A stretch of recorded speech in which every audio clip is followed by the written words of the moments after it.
الحمد لله نحمده ونصلي ونسلم على رسوله الكريم أما بعد فأعوذ بالله من الشيطان الرجيم بسم الله الرحمن الرحيم يا أيها الناس اتقوا ربكم الذي خلقكم من نفس واحدة وخلق منها زوجها وبث منهما رجالا كثيرا ونساء واتقوا الله الذي تساءلون به والأرحام إن الله كان عليكم رقيبا صدق الله مولانا العظيم وصدق رسوله النبي الكريم ونحن على ذلك لمن الشاهدين والشاكرين والحمد لله رب العالمين۔ میرے واجب الاحترام میرے نمازی بھائیوں اور اسی طرح سامعین، سلسلہ ہمارا درس قرآن ہے اور آج جو ہے ہم سورۃ النساء شروع کر رہے ہیں۔ سورۃ النساء جو ہے قرآن پاک کی، بتاؤ بھائی کون سی سورت بنے گی؟ تیسری۔ کون سی سورت ہے؟ تیسری سورت۔ قرآن پاک جو ہم نے یہ درس قرآن سلسلہ دیکھو شروع کیا تو اس میں پہلی سورت آئی سورہ بقرہ، دوسری سورہ آئی سورہ آل عمران۔ اس کو مکمل کرنے کے بعد اب کون سی سورت ہے؟ قرآن پاک کی تیسری سورت سورۃ النساء۔ نساء جو ہے لفظ آپ سب کو مانوس ہونا چاہیے اس لفظ سے۔ نساء جمع ہے نساءن کی، اور نساءن کہتے ہیں عورت کو، اس کو کہتے ہیں عورت کو، تو نساء جمع ہے تو کیا؟ عورتیں۔ اس صورت کے اندر اللہ رب العزت جو ہے کچھ عورتوں کے مسائل اور پھر اسی عورت سے ریلیٹڈ یعنی جو اولاد کا ذریعہ بنتی ہے، پھر اولاد وراثت کے کچھ احکام وہ بھی کیا کریں گے؟ بیان کریں گے۔ تو اس صورت کی آیتیں جو ہے وہ 175 ہیں، اور اسی طرح اس صورت کے رکوعات کی تعداد جو ہے وہ کیا ہے؟ 24 رکوع ہیں۔ یہ صورت جو ہے انشاءاللہ اللہ رب العزت ہمیں جو ہے نا جی ختم کرنے کی بھی توفیق عنایت فرمائیں گے۔ تو شروع اللہ کے نام سے جو بڑا مہربان نہایت رحم والا ہے۔ فرمایا اللہ نے یا ایھا الناس، ساری انسانیت کو خطاب، اے انسانوں، اے لوگو، اتقو، اللہ سے ڈرو، اللہ سے ڈرو، تقوی اختیار کرو، ربکم الذی، جو تمہارا رب ہے، اور کیسا رب؟ آگے خود اپنی شان بیان کر دی۔ فرمایا وہ کیسی ذات، وہ کیسا رب ہے جس نے خلقکم، جس نے پیدا کیا تم کو، من نفس واحدہ، ایک جان سے، جس نے تم سب کو کیا کیا؟ پیدا کیا ایک جان سے، وخلقہا منہا، اور پھر اسی سے پیدا کیا زوجہا، اس کا جوڑا، پھر اسی سے پیدا کیا اس کا جوڑا، وبث منہما، پھر پھیلا دیے ان دونوں سے، وبث کا معنی کیا ہے؟ پھیلا دینا، پھر پھیلا دیے منہما ان دونوں سے، رجالا کثیرا، بہت سے مرد، ونساء، اور بہت سی عورتیں۔ ان دونوں سے سب سے پہلے ایک جان کو اللہ نے کیا کیا؟ خود پیدا کیا، پھر اس جان سے اسی کا کیا کیا؟ جوڑا بنایا، پھر انہی دونوں سے ملا کر پھر اللہ نے روئے زمین پر، اس روئے کائنات پر مرد و عورت دونوں کو کیا کر دیا؟ پھیلا دیا۔ واتقوا اللہ الذی تساءلون بہ والارحام، اور ڈرتے رہو اللہ سے جس کے واسطے سے سوال کرتے ہو، تساءلون بہ والارحام، اپنے جن رشتہ داروں کے حوالے سے، اپنے جس رشتے کے حوالے سے تم سوال کرتے ہو آپس میں، خبردار رہو، ڈرتے رہو، فکر مند رہو قرابت والوں سے۔ ارحام قرابت دار کو کہتے ہیں، رشتہ دار کو کہتے ہیں، تو اپنے قرابت والوں سے جی۔ ان اللہ کان علیکم رقیبا، بے شک اللہ تم پر بڑا نگہبان ہے، بے شک اللہ تم پر بڑا نگہبان ہے، وہ نگہبانی کر رہا ہے، اس نے ایسے چھوڑ نہیں رکھا۔ یہ انسان احمق ہے، یہ سمجھتا ہے کہ نہیں مجھے کوئی نہیں دیکھ رہا، حالانکہ اللہ تو ہر وقت ہر ایک کی کیا کر رہے ہیں، نگہبانی کر رہے ہیں۔ تو عرض کیا کہ ایک جان سے، یعنی سب سے پہلے کس کو؟ آدم علیہ السلام، مٹی کا پتلا ترتیب دے کر اللہ نے اس میں اپنا حکم، اپنا امر کیا پھینک دیا؟ روح ڈال دی۔ آدم علیہ السلام میں روح ڈال دی، یعنی سب سے پہلی جان خود اللہ نے پیدا کی۔ اب گویا کہ اس کائنات میں جتنی بھی انسان ہیں، انسانیت ہے، وہ سب کے سب کا تعلق کس کے ساتھ ہو گیا؟ بولو بھائی، اللہ کے ساتھ ہو گیا نا۔ ہمارا جو جد امجد ہے، یعنی جو ہم انسانوں کی جی اپنا خلقت کا جو باعث بنا، وہ کیا ہے؟ آدم ہے، اور آدم کو بنایا کس نے؟ اللہ نے۔ تو گویا جس کو اللہ بنا رہے ہیں اور جس سے سب بن رہے ہیں، پھر ان کا تعلق کس سے ہو گیا؟ اللہ سے۔ ہم اللہ سے فرار حاصل نہیں کر سکتے، ہم اللہ سے بھاگ نہیں سکتے، اس سے چھوٹ نہیں سکتے۔ تو بھائی میرے بھائیو، تو اللہ یہی ہم پر باور کرا رہے ہیں کہ تم ایک جان کو پھر بنایا، پھر اسی جان سے پھر اللہ نے آدم علیہ السلام کی بائیں پسلی سے کس کو بنایا؟ ان کا جوڑا، یعنی اماں حوا کو ترتیب دیا، اماں حوا کو بنوایا، اور پھر انہی سے پھر ان دونوں کے جی اللہ پاک نے نکاح۔ اب وہ ایک علیحدہ تفصیل طلب بات کہ آدم علیہ السلام اور اماں حوا کو جنت سے جب نکال دیا گیا تو پھر کیا ہوا؟ دونوں علیحدہ علیحدہ ہیں۔ اور آدم علیہ السلام جب ابتداً جی اماں حوا کو ابتداً پہلی مرتبہ پہلے وہلہ میں جب دیکھا، اب دیکھا تو اللہ نے خود، اگرچہ نبی ہیں بھائی، سوچ سمجھ کے مجھے خود بھی وہی الفاظ، نبی سے دیکھو کوئی گناہ سردرد نہیں ہوتا۔ نبی براہ راست کس کی نگہبانی میں ہوتا ہے؟ اللہ کی۔ براہ راست کس کی حفاظت میں ہوتا ہے؟ اللہ کی۔ اور نبی بنتا بھی وہی ہے جو اللہ کے سارے انسانوں میں سے جو برگزیدہ، جو نیک بندے تھے، اللہ نے ان کو چنا۔ ان کو کیا کیا؟ چن کر۔ نبوت جو ہے وہ کسبی چیز نہیں ہے، بلکہ کیا ہے؟ وہبی چیز ہے۔ نبوت کیا ہے؟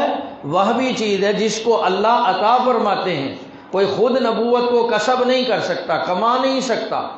اگر کوئی خود کماتا ہے، خود نبوت کا دعوے دار بنتا ہے، تو وہ کیا ہے؟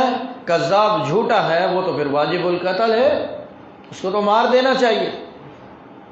نبوت جو ہے یہ خالصتاً اللہ کی طرف سے عطا کردہ چیز ہے، اور اللہ جسے چاہتے ہیں عطا کرتے ہیں۔ تو آدم علیہ السلام سے لے کر میرے اور آپ کے آقا حضور پاک صلی اللہ علیہ وسلم تک یہ نبوت اور رسالت کا سلسلہ جو چلا، کتنے انبیاء کرام، مشہور و معروف بات ہے بھائی، کتنے بھائی؟ تقریباً 1,24,000، یعنی 1.25 لاکھ انبیاء کرام دنیا میں آئے۔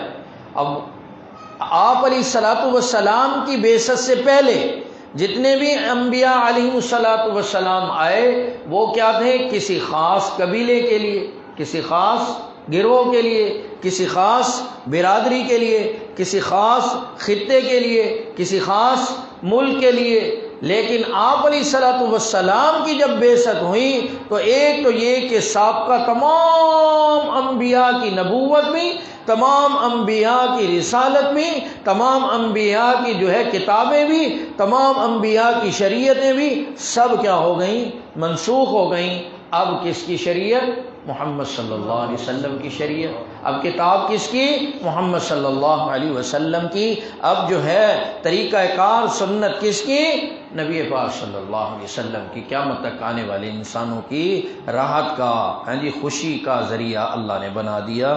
تو کہا کہ ہم نے اس سے اس کا جوڑا، پھر ان دونوں کے اللہ نے ملاپ سے۔ تو وہ میں عرض کر رہا تھا کہ آدم علیہ السلام کا دل بڑا اوچاٹ تو آدم علیہ السلام نے جب اماں حوا کو دیکھا، اب طبی طور پر جو اللہ نے مرد و عورت کے اندر ایک دوسرے کی کشش رکھی ہے، اٹریکشن رکھی ہے، آدم علیہ السلام ہاتھ لگانے لگے۔ حکم ہوا کہ آدم ایسے نہیں۔ دیکھو کتنا بڑا اعزاز ہے بھائی۔ اب دیکھو میں تمہیں آپ کو ایک بہت عمدہ بات بتلانے لگا ہوں، پہلے بھی سنی ہوگی آپ نے لیکن یاد دہانی پھر وہی۔ تو بڑا لطیف نقطہ، بڑا پیارا نقطہ ہے تو آدم علیہ السلام دیکھو ہاتھ لگانے لگے، اللہ نے کہا نہیں نہیں آدم رک جاؤ، ٹھہر جاؤ۔ ہمیں تو دیکھو نا وہی بغیر، ہمیں آج اس جو دیکھو بغیر قیمت کے چیز مل جائے نا وہی اس کی اہمیت، قدر و اہمیت نہیں ہوتی۔ آدم علیہ السلام کو اس کی قیمت معلوم ہو گئی۔ اللہ نے کہا نہیں نہیں، حوا کے پاس نہیں جا سکتے، نہیں چھو سکتے، نہیں ہاتھ لگانا ابھی، جب تک کہ کیا کرو؟ مہر ادا نہ کرو، مہر ادا نہ کرو۔ کہا اللہ مہر کیا ہے؟ اللہ نے خود ہی کہا آدم مہر جو ہے اس کا وہ تیری ہی اولاد میں سے ایک نبی آخر الزماں آئیں گے، ان پر درود و سلام پیش کیجیے، درود کا تحفہ بھیجیے، ان پر درود پڑھیے، یہی آپ کا مہر ہے، پھر آپ حوا کو ہاتھ لگا سکتے ہیں۔ تو ہمارے آقا کا شان اس وقت بھی بتلا دی گئی جب انسانیت کی کیا ہو رہی ہے؟ ابتدا ہو رہی ہے۔ اس وقت بھی بتلا دیا گیا کہ نبی آخر الزماں ان کی ذات پر دیکھو درود پڑھ کر اس کو حلال کر کے اب انسانیت کی ابتدا ہوگی۔ اب جو ہے وہی کیا ہوں گی آگے انسانیت کی نسل انسانی کی جو بقا ہے وہ اس طرح نکاح کے جائز طریقے کے ساتھ یوں رکھ دی گئی ہے۔ اب جو ہے یہ نکاح ہوتے چلے جائیں گے اور یوں مرد و عورت زمین پر پھیلتے چلے گئے۔ پھر مختلف قبائل، مختلف برادریاں، قبیلے یہ سب بنتے رہے۔ اللہ قرآن میں ایک اور جگہ فرماتے ہیں کہ وَقَبَائِلَ لِتَعَارَفُوا، ہم نے یہ قبیلے برادریاں تو تمہارے کیا ہے؟ تعارف، پہچان کے لیے بنائی ہیں۔ یہ کوئی فخر اعزاز کی بات نہیں ہے۔ فلاں کہیں میں جٹ ہوں، میری ذات بڑی اونچی، فلاں کہیں میں بڑا ملک ہوں، میری ذات بڑی اونچی، فلاں کہیں میں آرائی ہوں، میری ذات بڑی اونچی، یا فلاں کہیں میں بڑا سید ہوں۔ نہیں بھائی نہیں، سید کو واقعی اعزاز تو حاصل ہے، لیکن یہ سب چیزیں یہ پہچان کے لیے ہیں، یہ تو تعارف کے لیے ہیں۔ اللہ کہہ رہے ہیں تم میں سے مجھے پسند تو وہ ہے ان اکرمکم عند اللہ اتقاکم، جو تم میں متقی پرہیزگار ہے۔ اور یہاں بھی سورت کے ابتدا میں اللہ یہی کہہ رہے ہیں یا ایھا الناس اتقوا، اے انسانوں، اے بندو تقوی اختیار کرو۔ کیوں کہ تم سب کو اللہ نے ایک ہی جان سے پیدا کیا اور پھر اسی سے اس کا جوڑا بنا کر پھر سارے انسانیت کو روئے زمین پر پھیلا دیا۔ تو گویا تم سب کا تعلق کس سے ہے؟ اللہ سے ہے۔ تو اللہ تمہاری نگہبانی کر رہا ہے، تو اپنی اس نگہبانی والے عمل کو پہچان کر وقت گزارو۔ ایسے بے ہنگم سی زندگی نہ گزارو، بے فکری سی زندگی نہ گزارو، بلکہ اس دنیا میں جو ہم لمحہ جو گزار رہے ہیں یہ بڑا قیمتی ہے۔ اس کا ہم نے وہاں جا کر کیا کرنا ہے؟ جواب دینا ہے۔ جواب دینا ہے۔ جب ہم نے جواب دینا ہے تو پھر ہمیں بتاؤ بھائی لمحات کو ضائع کرنا چاہیے؟ نہیں کرنا چاہیے۔ جس چیز کی پوچھ گچھ ہوتی ہے اس کی پھر فکر بھی ہونی چاہیے۔ تو ہمیں یہ فکر مندی کے ساتھ زندگی گزارنی ہے۔ اور پھر زندگی میں دیکھو رمضان یہ بہانے ہیں بھائی، یہ بہانے ہیں۔ اللہ بہت کچھ دے رہے ہیں، اللہ نے ایسے نہیں خود اپنے محبوب پیارے پیغمبر، روایت آتی ہے کہ حضور علیہ الصلوۃ والسلام نے جب اپنے صحابہ کے سامنے یا حضور علیہ الصلوۃ والسلام کو جب خود بتلایا گیا کہ ایسے سابقہ امتوں میں ایسے افراد، ایسے لوگ گزرے ہیں جنہوں نے کیا کی ہے، 1000 مہینے تک اللہ کی ایسی عبادت کی کہ پلک بھی نہیں جھپکی، تو اللہ نے کہا اچھا میرے پیغمبر کو دیکھو یہ کلک افسوس لگ رہا ہے، دل میں یہ گھٹن سی پیدا ہو رہی ہے، قرن ہو رہا ہے، کہ بھئی وہ میرے امتی اور میری امت اور میں ہم کیسے پہنچ پائیں گے جی؟ تو پھر اللہ نے کہا نہیں چلو ہم آپ کو کیا کرتے ہیں، اس سے بھی بڑھ کر دے دیتے ہیں۔ انہوں نے تو عملاً کیا، آپ کی امت کو ہم کیا ہے تمثیلی طور پر صرف کیا کریں گے، ایک مہینے کے اندر ایک شب 1000 مہینوں سے افضل ہے جی۔ آئے گی نا ابھی آخری عشرے میں، ویسے تو پورے رمضان میں تلاش کرنی چاہیے، لیکن خصوصیت کے ساتھ ہمارے آقا نے کیا فرمایا کہ تاک راتوں میں، تو تاک راتیں اب آنے والی ہیں نا بھائی، 21 23 25 27 29 ایسے ہی ہے نا، تو یہ راتیں آنے والی ہیں، تو ایک رات میں اللہ کہہ رہے ہیں 1000 مہینوں سے افضل ہے جی۔ اب 1000 مہینے کتنے بنتے ہیں؟ علماء کہتے ہیں تقریباً 83 84 برس۔ اب بتاؤ ہم میں سے پتہ نہیں 83 84 برس کا کون ہوگا، لیکن زندگی میں ہمیں بلوغت کے بعد اگر کسی کو 60 سالہ بھی زندگی، چلو سنت عمر مل جائے، سنت عمر کتنی ہے بھائی بتاؤ؟ 63 برس۔ ہمارے آقا کی عمر مبارک کتنی تھی؟ 63 سال۔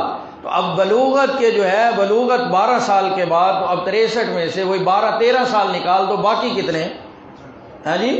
50۔ اب 50 جو ہے ہمیں اگر یہ تاک راتیں مل جائیں، اب 50 84 سال، ایک رات بنتی ہے 83 84 برس کی، 84 برس۔ اب 84 کو 50 سے ضرب دے دو تو پھر کتنا بنے گا؟ اب بتاؤ وہ جو سابقہ امتوں کی عمریں تھیں، کسی کی عمر 900 سال، کسی کی عمر 1000 سال، کسی کی عمر 1200 سال، اب وہی بتاؤ بھائی ہم ان سے بڑھ گئے یا نہ بڑھ گئے؟ ہے بھائی بڑھ گئے بھائی۔ ذرا 84 کو کوئی 50 سے دیکھو ضرب دے نا جی، ابھی پتہ چل جائے گا کتنا بنتا ہے جی، تو ہم ان سے بڑھ جائیں گے۔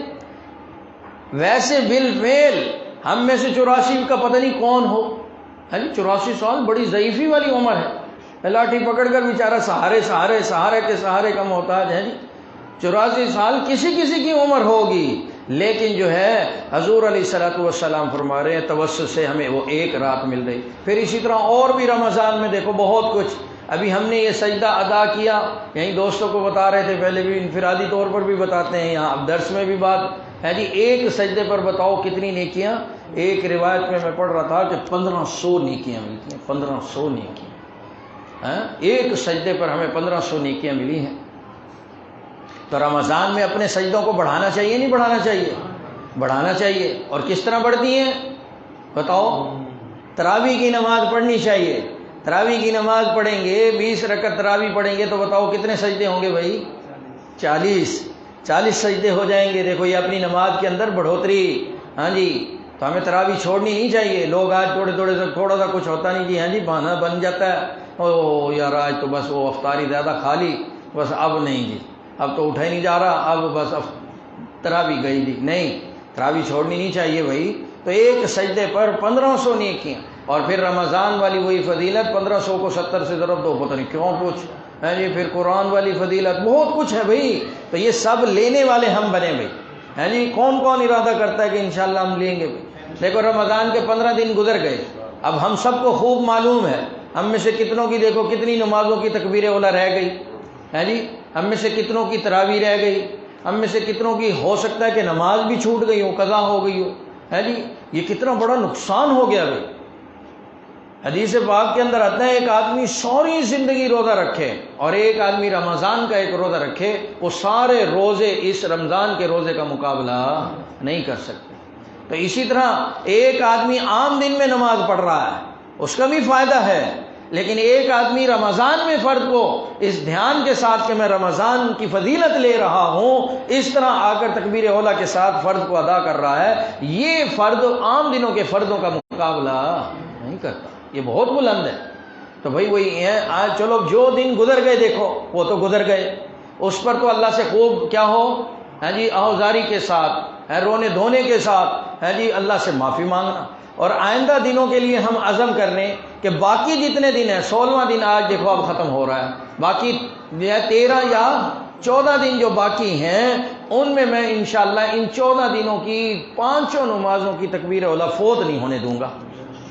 عزم کریں، دیکھو یہ ہے والسابقون الاولون، آگے بڑھنے والے وہ کامیاب ہیں ہے جی، وہ سبقت لینے والوں کو اللہ کامیاب کرتا ہے۔ تو ہم سب سبقت لینے والے بنیں، آگے بڑھیں، آگے سے آگے، ہے جی۔ تو ہم کوشش کریں کہ وہی ان 14 دنوں میں 13 دنوں میں اپنی کسی نماز کی تکبیر اولیٰ فوت نہیں ہونے دوں گا، ہے جی۔ کوشش تو کریں، انشاءاللہ کوشش کریں گے مل جائے گی، اللہ انشاءاللہ کرم فرما دیں گے۔ اسی طرح باقی جو عام پچھلے دنوں میں ہم نے قرآن کی تلاوت نہیں کر سکے کسی وجہ سے، اب شروع کر دیں، قرآن پڑھوں بھائی، قرآن کی تلاوت روزانہ کی بنیاد پر تھوڑا سا کچھ کر لوں۔ باقی 14 دنوں میں کوشش کروں کہ ایک قرآن پاک تو ختم کر لوں بھائی، ہیں جی۔ اسی طرح عام باقی دنوں میں ذکر اذکار تسبیح نہیں کر سکا، اب بقیہ دن جو باقی ہیں ان میں کوئی ذکر اذکار تسبیح کر لوں بھائی۔ تو انشاءاللہ جب ہم اسی طرح عام دنوں میں اپنے بہن بھائیوں سے روٹھا رہا، ہیں جی۔ اب دیکھو برکتوں والا مہینہ تو ہے جی، اعمال بھی خوب کر رہا ہے، اللہ دے بھی بہت رہے ہیں، لیکن ادھر ساتھ اس نے یہ گڑبڑ بھی تو کی ہوئی ہے کہ اپنے بہن بھائیوں سے بول نہیں رہا۔ فرمایا رمضان میں سب کی بخشش ہو جاتی ہے، سب کی بخشش ہو جاتی ہے، 4 طبقات ایسے ہیں ان کی بخشش اللہ نہیں کرتے۔ ایک کیا ہے؟ ہمیش کا جو شرابی ہے، ایک ہے کسی وجہ سے کسی نے پی لی، دھوکے سے پی لی، کبھی پی لی، ایک آدمی وہ غلطی سے ہو گئی اور اس پر اس نے معافی مانگ لی، وہ ایک اور بات۔ ایک آدمی جو عادی ہے ہمیش کا جو ہے پینے والا، اس شرابی کی بخشش مغفرت نہیں ہوتی ان دنوں میں بھی، جبکہ اللہ کی بخشش اور مغفرت کیا ہے؟ عام ہے۔ دوسرا فرمایا کیا ہے؟ زانی آدمی، زنا کا جو عادی ہے اس کی بھی بخشش نہیں ہوتی۔ اور تیسرا فرمایا جو والدین کا نافرمان ہے اس کی بھی بخشش نہیں ہوتی۔ اور چوتھا فرمایا جو کینہ پرور ہے۔ کینہ پرور کیا ہوتا ہے؟ کینہ پرور کہتے ہیں کہ دل کے اندر دوسرے کے لیے جھگڑے والا ہے جی، نفرت والا جذبہ رکھنا، پالنا، اس کو کیا کہتے ہیں؟ کینہ پرور۔